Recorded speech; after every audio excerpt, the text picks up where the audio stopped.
how to log into blockchain.com on iPad. Hey everyone, welcome back to our channel. In this video I will guide you on how you can log into blockchain.com on iPad, so make sure to watch the video till the very end. So if you would like to log into blockchain.com on iPad, it's actually quite very simple to do so, because all you have to do is go ahead and first of all just make sure to download the blockchain.com application here, and then go ahead and then open it up.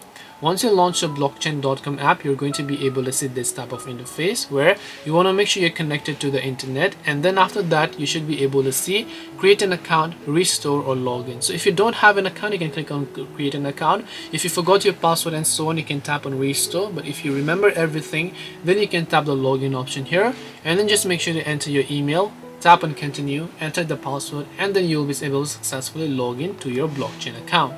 This way you can log into blockchain. Hope this video was very helpful. If you have got any questions, then feel free to leave them down. Thank you for watching and see you in the next video.